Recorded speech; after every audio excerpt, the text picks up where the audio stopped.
আসসালামু আলাইকুম এভরিওয়ান, কি অবস্থা? সবাই কেমন আছেন? আশা করি সবাই ভালো আছেন। আমিও আলহামদুলিল্লাহ অনেক ভালো আছি। স্কুলে যেহেতু ক্লাস পার্টি ছিল, তো আমি রাতের বেলা স্কুলে চলে গিয়েছিলাম। দিয়ে দেখলাম যে বাচ্চারা সুন্দর করে বেলুন ফুলিয়ে রেখেছে। তো দেখতে বেশ ভালোই লাগছিল। এখানে অনেকগুলো বেলুন ছিল আর আরাব দেখেন খেলছিল স্কুলে যেয়ে। তো স্কুলটাকে সুন্দর করে সাজানোর জন্য 3টা কালার বেলুন সিলেক্ট করা হয়েছিল, একটা বেগুনি, একটা লাল আর সাদা। দেখতে কিন্তু বেশ ভালোই লাগছিল। এখানে বাচ্চারা সারা রাত ধরে অনেক কষ্ট করেছে, তো বেলুন দিয়ে সাজাচ্ছিল। তো আমার দায়িত্ব পড়েছে শসা আর লেবু কাটা। তো আমি শসা আর লেবু কেটে নিচ্ছিলাম, আর এখানে বাচ্চারাও পাশাপাশি কাজ করছিল। দেন আমি যখন পেঁয়াজ কাটছিলাম তখন পাশের বাচ্চাদের অবস্থা একদমই খারাপ হয়েছিল। সবাই তো কান্নাকাটি শুরু করে দিয়েছিল, এমন একটা অবস্থা। তো নিচে এসে দেখলাম পোলাও রান্না করা হচ্ছে। তো 2 চুলায় বসানো হয়েছে, যেহেতু অনেকগুলা পোলাও রান্না করা হবে। তো এখানে 2 চুলায় রান্না করা হচ্ছিল, আর পাশাপাশি বাচ্চারাও অনেক বেশি আনন্দ করছিল। আর ওদের অবস্থা একদমই খারাপ, যেহেতু পেঁয়াজ কেটে ওদের চোখে ঝাঁঝার লাগছিল। তো ওরা পুরো কান্নাই করে দিয়েছিল। আসলে বছরে যেহেতু একটাই ক্লাস পার্টি হয়, তো সবাই মিলে অনেক বেশি আনন্দ মজা করছিল। আসলে ক্লাস পার্টি নিয়ে বাচ্চাদের ভিতর অনেক আগ্রহ, অনেক এক্সাইটেডমেন্ট কাজ করছিল। তো আমার দেখে বেশ ভালোই লাগছিল। তো এদিকে মোটামুটি রান্না বাড়া শেষ। এখানে হচ্ছে পোলাও রান্না করা হয়েছিল, তার পাশে ডিম সেদ্ধ আর একদিকে রোস্ট ছিল। তো সবগুলো খাবার রান্না করে এখানে রাখা হয়েছিল, কারণ এখান থেকে বক্সে করে খাবারগুলো বাচ্চাদেরকে দেয়া হবে। সবাই মিলে সারাদিন অনেক বেশি পরিশ্রম করা হয়েছে, তো এটার একটা আনন্দ অন্যরকম। তো এদিকে যে মাংসের হাড় গিলা কলিজা ওগুলো ছিল, ওগুলো ভোনা করা হচ্ছিল। তো সবাই মিলে এটা খাওয়া হবে। তো রান্নাবাড়া শেষ করে আমরা সবাই বাসায় চলে এসেছিলাম, সবাই ফ্রেশ হয়ে রেডি হওয়ার জন্য। তো আমি 3 পিস পরে গিয়েছিলাম, কারণ খাওয়া দাওয়া করার পর আমরা শাড়ি পরবো। শাড়ি পরে সবাই রেডি হয়ে একসাথে প্রোগ্রামটা শুরু করা হবে। ক্লাস পার্টির জন্য যেহেতু নতুন শাড়ি কেনা হয়েছে, আমরা সবাই একই রঙের শাড়ি পরবো। তো সবাই মিলে এক কালারের শাড়ি যেহেতু কেনা হবে, আমরা টঙ্গিতে গিয়েছিলাম শাড়ি কেনার জন্য। সেখানে শাড়িটা অর্ডারও দেওয়া হয়েছিল, বাট শাড়িটা আর নেওয়া হয় নাই।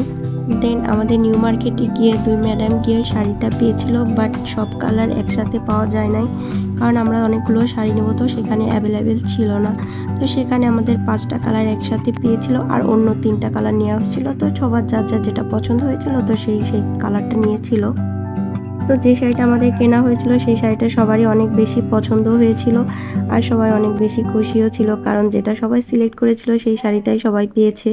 তো এদিকে খাবার প্যাকেজিং করা শেষ। তো এখানে বাইরে বেরিয়ে দেখলাম যে বাচ্চারা অনেক বেশি আনন্দ করছে। সবাই রেডি টেডি হয়ে একদম চলে এসেছে স্কুলে।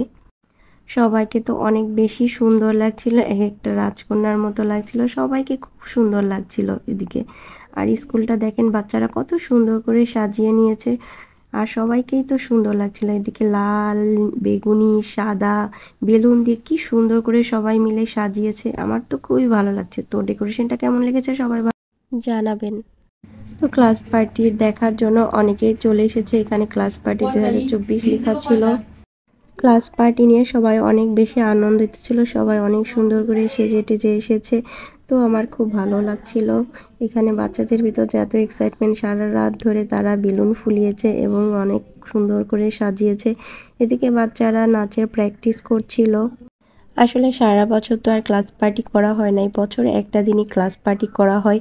তো বাচ্চাদের ভিতরে আনন্দটা অনেক বেশি থাকে, কারণ এটা আমার কাছে মনে হয় সারা বছর তো বাচ্চারা পড়াশোনাই করে, তার পাশাপাশি একটা দিন যদি আনন্দ করে তাহলে তো ভীষণই ভালো লাগে, কারণ ওরা এই দিনটার জন্য অনেক বেশি ওয়েট করে থাকে যে কবে ক্লাস পার্টিটা হবে।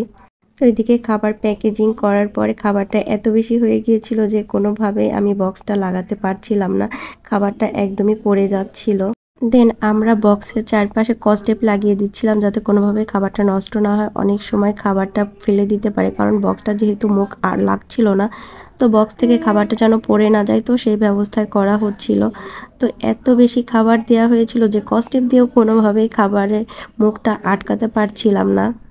তো যে পরিমাণে খাবার দেওয়া হয়েছে, এতে কিন্তু 2-3 জন ভালোভাবে খাওয়া হয়ে যায়। তো এখানে রোস্ট, ডিম, শসা, লেবু সবটাই দেওয়া হয়েছে, সুন্দর করে প্যাকেজিং করা হয়েছে। তো পলিথিনেও দেওয়া হয়েছে, তার সাথে একটা 7 আপও দেওয়া হয়েছে। তো ভিডিওতে যেহেতু বড় হয়ে যাচ্ছে, তো নেক্সট ভিডিওতে শেয়ার করব এরপরে আমরা কি কি করলাম। সবাই ভালো থাকবেন।